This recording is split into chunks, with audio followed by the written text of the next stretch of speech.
Hi, I'm Ellen Bradshaw, your compliance officer. I'm here to talk to you about the moral rights to health care. The Vermont Ethics Network states healthcare for all is arguably a moral right. We base our hospital on 4 primary concepts: the principles of healthcare ethics, autonomy, beneficence, non-maleficence, and justice. We value offering the highest quality of affordable health care, and we strive on encouraging our patients to live a healthier lifestyle. Our vision is that we want you to feel welcome, but most important, we want to be the healthcare organization that you will trust with your life. Our mission is to focus on enterprising objectives to bring the latest innovation technology to our commonwealth. Next, we will talk about patient safety. The Patient Safety and Quality Improvement Act of 2005, also known as the Patient Safety Act. It was enacted to manage the privacy and legal protection for those who voluntarily reported safety violations and preserve patient rights. The Healthcare Quality Improvement Act of 1986 was set up to improve the quality of medical care and put a stop to the overwhelming number of medical suits. The Medicare/Medicaid Patient Program and Protection Act of 1987 was set up solely to protect patients from unsuitable healthcare practitioners. The National Patient Safety Foundation is a nonprofit organization dedicated to creating a world where patients and those who care for them are free from harm.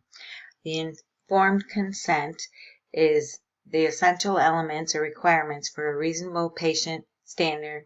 Informed consent is an adequate disclosure of information. Make sure the patient has the capacity to legally decide. The patient must comprehend the information. The patient is doing the procedure, test, or trial of their own accord. Consent of the patient is a signature on the informed consent form. An X or a voluntary act of agreement, either verbal or the nod of the head, will be accepted. The responsibilities of the patients are just to ask as many questions needed to feel entirely comfortable with allowing consent to proceed, and ask for copies of anything that you sign.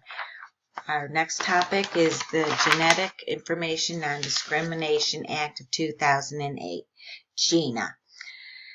It pertains to a person's genetic test and that of the individual's family members, plus any genetically transmitted information about the manifestation of a disease or disorder. Title I of GINA prohibits discrimination of healthy individuals applying for health insurance plans, including any adjustments to premiums because of their genetic configuration, no matter how they found the PHI. And Title II of GINA prohibits discrimination of healthy individuals being denied hiring, promotion, or getting fired due to the patient's genetics. Next is patient rights. We have the Patient Bill of Rights.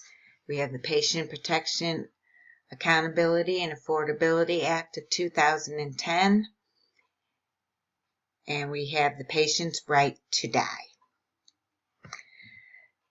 The Patient's Bill of Rights is the right to considerate and respectful care, right to current medical information, right to decide treatment, right to advance directive, right to privacy, right to confidentiality of PHI, right to refuse participation in research testing, right to continuity of care after hospitalization when needed, and right to be informed of all hospital policies and procedures. The PPACA is also known as the Obamacare Act, and it allows the American people to choose their health care plan. Next is the right to die.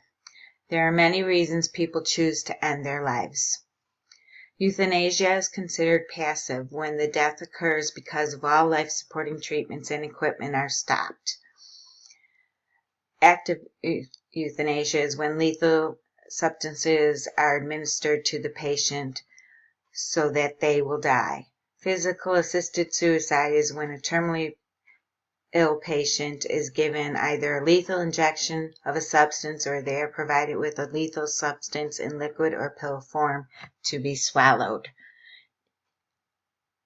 And then they will die.